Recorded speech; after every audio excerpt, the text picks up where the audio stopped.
بسم اللہ الرحمن الرحیم۔ عزیز طلبہ السلام علیکم، میں ہوں پروفیسر اشفاق تبسم، ماڈرن سائنس کالج کے پلیٹ فارم سے آن لائن کلاسز کا آغاز۔ سال اول اردو حصہ نثر کا آج ہم سبق نمبر 2 پڑھنے جا رہے ہیں۔ سبق نمبر 2 ہے اپنی مدد آپ۔ اپنی مدد آپ کے مصنف ہیں سر سید احمد خان۔ سر سید احمد خان قوم کے عظیم مصلح اور سچے خیر خواہ اور تحریک علی گڑھ میں عظیم کردار ادا کرنے والے ہیں۔ تحریک علی گڑھ ہی اصل میں مسلم لیگ جماعت اور مسلم لیگ جماعت بننے کے بعد تحریک علی گڑھ سے عظیم فلاسفر جو ہے وہ ابھرے، جنہوں نے مسلم لیگ جماعت بنائی اور اس طرح پاکستان جو ہے وہ مارد وجود میں آیا۔ سر سید احمد خان نے معاشرتی برائیوں کو دور کرنے کی کوشش کی۔ اردو کے عناصر خمسہ میں ان کا شمار ہوتا ہے۔ عناصر خمسہ کیا ہیں؟ اردو کے وہ مشہور ادیب جن میں مولانا شبلی نعمانی، محمد حسین آزاد، مولانا الطاف حسین حالی جیسے جو ہے علماء شامل ہیں۔ سبق کا عمومی تعارف کرتے ہوئے میں آپ کو بتانا چاہوں گا کہ صنف ادب کے حوالے سے اپنی مدد آپ جو ہے یہ مضمون ہے، اور اپنی مدد آپ کے اندر جو ہے چند پوائنٹس جو ہم پڑھنے جا رہے ہیں آج، ان میں اپنی مدد آپ ایک ازمودہ معقولہ ہے، ایک ازمودہ قول ہے۔ خدا اس قوم کی حالت نہیں بدلتا جب تک اس قوم کے اندر اپنی حالت کو بدلنے کا خیال پیدا نہ ہو۔ سچی ترقی کی بنیاد ہے۔ قوموں کے عروج و زوال کے اسباب اس سبق کے اندر ہم پڑھنے جا رہے ہیں۔ صرف اندرونی کوششوں سے اصلاح ممکن نہیں ہوتی، اور اسی طرح انسانی زندگی میں مشاہدے کی اہمیت کس حد تک جو ہے زیادہ اہم ہے۔ اس سبق اپنی مدد آپ کا ماخذ جو ہے وہ مقالات سر سید جلد پنجم سر سید احمد خان کی کتاب سے لیا گیا۔ سر سید احمد خان جو ہے 17 اکتوبر 1817 کے اندر دلی میں پیدا ہوئے اور 27 مارچ 1858 کو انہوں نے وفات پائی۔ ان کی مشہور تصانیف جو ذہن نشین کر لیں، تفسیر القرآن، تعبیر القرآن، مقالات سر سید جو ہے وہ بہت مشہور ہے۔ اب سبق کے اہم نکات کی طرف آتے ہیں، اور ان اہم نکات کو آپ ذہن نشین کریں تو آپ اس سبق کا ایک اچھا خلاصہ جو ہے وہ تیار کر سکتے ہیں۔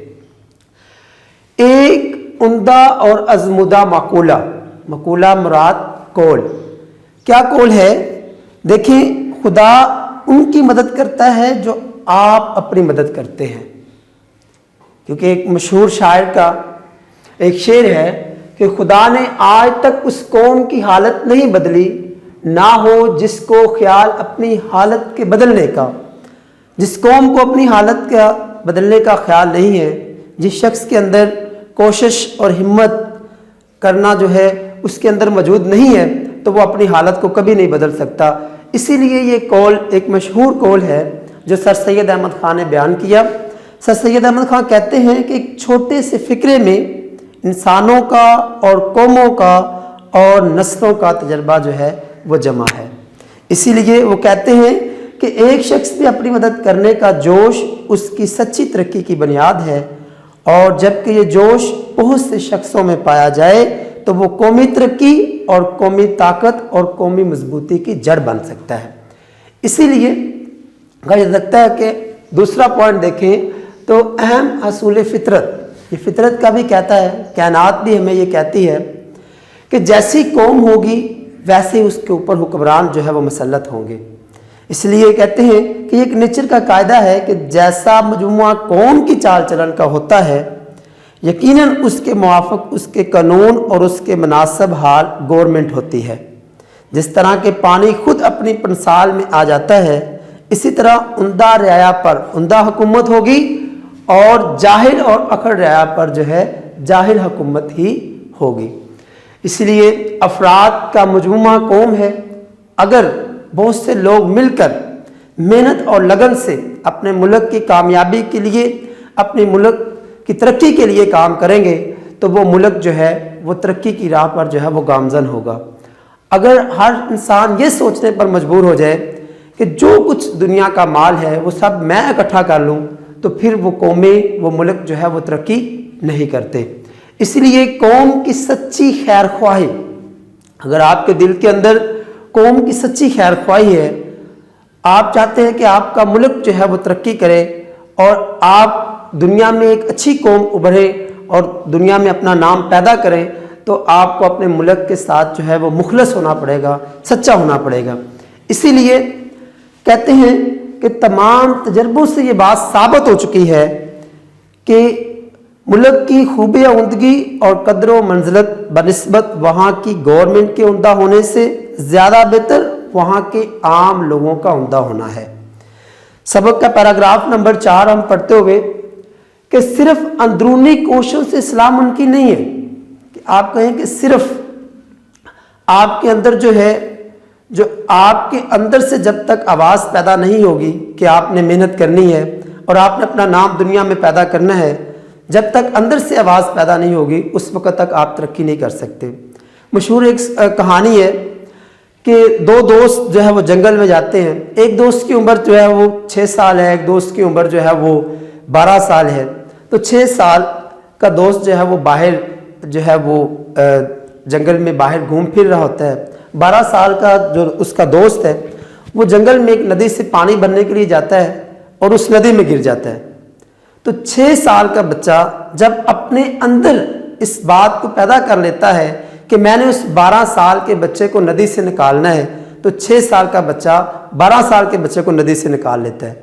کیسے نکالتا ہے؟ جب اس کی اندر اس کی اندرونی کیفیت جو ہے وہ بہتر ہوتی ہے، دل سے ایک کام کرنے کی لگن اس کے اندر پیدا ہوتی ہے، تو پھر وہ کام کر لیتا ہے۔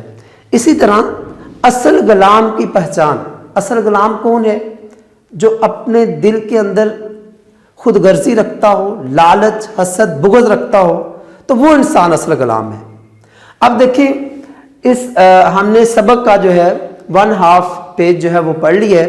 اب تشریح کے حوالے سے چند اہم پوائنٹس ہیں، وہ ذرا آپ نوٹ کر لیں کہ اپنی مدد آپ کا اصول انسانوں اور تجربوں کا نچوڑ قومی وقار کا سبب بنتا ہے۔